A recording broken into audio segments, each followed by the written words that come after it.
अस्सलाम वालेकुम first year. आज हम मंडी का गोशवारा तलब और मंडी का खत तलब है उसको डिस्कस करेंगे।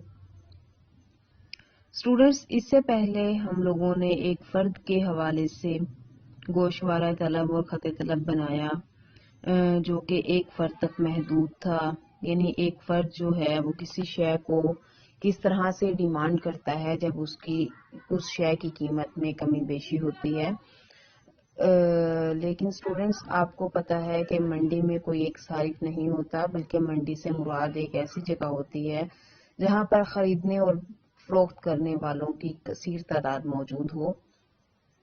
तो इसी सूरत हाल के पेश नज़र हम मंडी का खत तलब जो है उसको तैयार करेंगे कि मुख्तलिफ सार्फिन जो हैं वो मुख्तलिफ कीमतों पर किसी शय को कितनी मिकदार में खरीदते हैं। उन तमाम खरीदारों की उन मुख्तलिफ कीमतों पर किसी शय के लिए तलब को हम जमा कर लेते हैं। तो मंडी का गोशवारा तलब जो है वो हमारे पास आ जाता है। स्टूडेंट्स, आपको मंडी एक गोशवारा जो है वो नज़र आ रहा है। उसमें हमने घी की कीमत ली है फी किलोग्राम में फर्स्ट कॉलम में, और उसके बाद जो है वो सेकंड कॉलम में आप लोगों ने सार्फिन की इनफरादी तलब ली है, और थर्ड कॉलम में मजमूई तलब है। स्टूडेंट्स, ये मजमूई तलब जो है ये मंडी की तलब है। घी की मुख्तलिफ कीमतों पे मुख्तलिफ सार्फिन जो हैं वो घी को मुख्तलिफ कीमतों पर किस तरह से डिमांड करते हैं। यहाँ पर हम तीन तरह के सार्फिन लेंगे। ए, बी और सी तीन मुख्तलिफ सार्फिन हैं, यानी अलिफ, बे और जीम। तो जब घी की कीमत स्टूडेंट्स 80 रुपये फी किलोग्राम है तो आपको नजर आ रहा है कि अलिफ सारफ जो है वो 10 किलोग्राम घी खरीदता है, बे सारफ 20 किलोग्राम घी खरीदता है 80 रुपये जब घी की कीमत है, और जीम सारिफ जो है वो 5 किलोग्राम घी खरीदता है। तो स्टूडेंट्स, ये तीन सार्फिन अलिफ, बे और जीम की मजमूई तलब है जब घी की कीमत 80 रुपये है। इन तीनों को स्टूडेंट्स अगर हम उफ़की तौर पर तीनों सार्फिन जो मंडी में घी को खरीद रहे हैं, घी के खरीदार हैं, उन तीनों की घी की तलब जो है उसको उफ़की तौर पर जमा कर लें तो हमारे पास मार्केट में 80 रुपये घी की कीमत पर घी की मजमूई तलब जो है वो आ जाती है, दैट इज 35। स्टूडेंट्स, अब जैसे ही घी की कीमत कम होती है, 70 रुपये होती है, तो you know according to law of demand जब भी किसी शय की कीमत कम होगी तो उस शय की तलब जो है वो बढ़ जाएगी। ये आपको गोशवारे से भी नजर आ रहा है कि जैसे ही घी की कीमत 80 से 70 रुपये हो गई है तो वहां पर ए, बी और सी सार्फिन तीनों ने घी की तलब जो है उसको बढ़ा दिया है। जो ए सारफ की तलब 80 रुपये पे 10 किलोग्राम थी, अब ए सारफ जो है उसकी तलब बढ़कर 12 किलोग्राम हो गई है। इसी तरह बी सार्फ की तलब जो है वो 80 रुपये पे 20 थी, और अब जो है वो बढ़कर 30 हो गई है जैसे ही घी की कीमत कम हुई है। इसी तरह से सी सारफ ने भी अपनी तलब को 5 से बढ़ाकर 8 कर दिया है। तो स्टूडेंट्स, अब हम इन तीनों सार्फिन की तलब घी की तलब जो है उसको जमा कर लें उफ़की तौर पे, तो हमारे पास 70 रुपये फी की किलोग्राम कीमत पर मजमूई तलब आ जाती है मार्केट के अंदर, दैट इज इक्वल टू 50।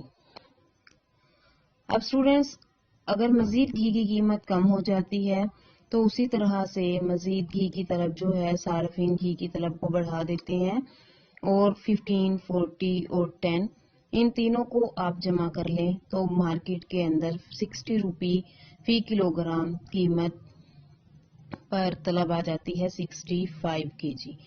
अब स्टूडेंट्स, मजीद घी की कीमत कम हो गई है और मजीद तीनों सार्फिन ने घी की तलब को बढ़ा दिया है, और मार्केट के अंदर भी घी की मजमूई तलब में इजाफा हो गया है जो कि 85 kg है एट प्राइस 50 रुपये। स्टूडेंट्स, आप देख सकते हैं कि चाहे हम किसी फर्द के हवाले से तलब ले लें یا ہم کسی پوری مارکیٹ کے حوالے سے کسی شے کی طلب کو ڈسکس کر لیں تو قیمت اور طلب کے درمیان منفی رشتہ ہی پایا جاتا ہے. اسٹوڈینٹس، جیسے جیسے کسی شے کی قیمت میں کمی ہوتی جا رہی ہے ویسے ویسے مارکیٹ کے اندر اسی گھی کی جو طلب ہے وہ بڑھتی جا رہی ہے، جو ظاہر کرتی ہے کہ there is a negative relationship between price and demand of any good. Except the exceptions of law of demand جو ہم نے previous lecture میں ڈسکس کی تھی. That is given goods. اس کے علاوہ انتہائی قیمتی اشیاء، نایاب اشیاء کی صورت میں، اور اسٹوڈینٹس وہ اشیاء جن کو لوگ جو ہیں وہ اپنے امتیازی نشان کے طور پر استعمال کرتے ہیں یا شان و شوکت کے لیے استعمال کرتے ہیں. علم اور فن ایسی اشیاء ہیں، ایسی صورتحال ہے جس میں کہ قانون طلب جو ہے وہ صحیح ثابت نہیں ہوتا. تو these are called the exceptions of law of demand. صرف انہی صورتوں میں اسٹوڈینٹس قیمت اور طلب جو ہے اس کے درمیان مثبت رشتہ پایا جاتا ہے، ادروائز قیمت اور طلب جو ہے اس کے درمیان منفی رشتہ ہی پایا جاتا ہے، اور خط طلب جو ہے وہ عام طور پر منفی جھکاؤ رکھتا ہے، جیسا کہ آپ کو ڈائیگرام میں بھی نظر آ رہا ہے. ایکس ایکسس پہ ہم نے گھی کی طلب کو لیا ہے فی کلو گرام میں، اور وائی ایکسس پہ ہم نے قیمت کو لیا ہے فی کلو گرام قیمت لی ہے روپی میں.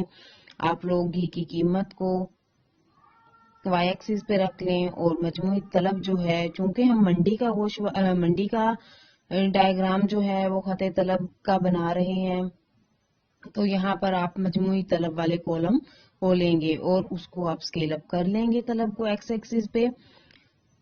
تو اسٹوڈینٹس آپ دیکھ سکتے ہیں کہ جب قیمت 80 ہے تو یہاں پر 35 گھی کی طلب ہے پر کے جی، اور جب گھی کی قیمت کم ہو کر 70 ہو جاتی ہے تو مجموعی طلب 50 ہو جاتی ہے.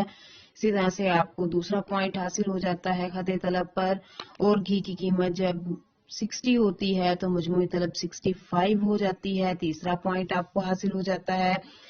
اور اسی طرح سے جب قیمت مزید کم ہو جاتی ہے تو مجموعی طلب مزید بڑھ کر 85 ہو جاتی ہے. And you have the fourth point. Students ان چاروں پوائنٹس کو ملانے سے آپ کے پاس ڈیمانڈ کرو آ جاتا ہے، but it is called the market demand کرو، یعنی یہ منڈی کا خط طلب ہے جو کہ مختلف صارفین کی کسی شے کے لیے انفرادی طلب کو جمع کرنے سے ہمارے پاس حاصل ہوتا ہے. اسٹوڈینٹس منڈی کا خط طلب جو ہے وہ بھی منفی جھکاؤ کا ہی حامل ہے، جو ظاہر کرتا ہے کہ مارکیٹ کے اندر صارفین کا جو بیہیویئر ہے کسی شے کی طلب کے بارے میں وہ ویسا ہی ہے جیسا کہ ایک فرد کے حوالے سے ہم نے دیکھا. تو اسٹوڈینٹس یہ امید ہے کہ آپ لوگوں نے اس کو سمجھ لیا ہوگا، آپ نے انڈرسٹینڈ کر لیا ہوگا. اس کو آپ جو ہیں وہ ڈرا کریں، پریکٹس کریں.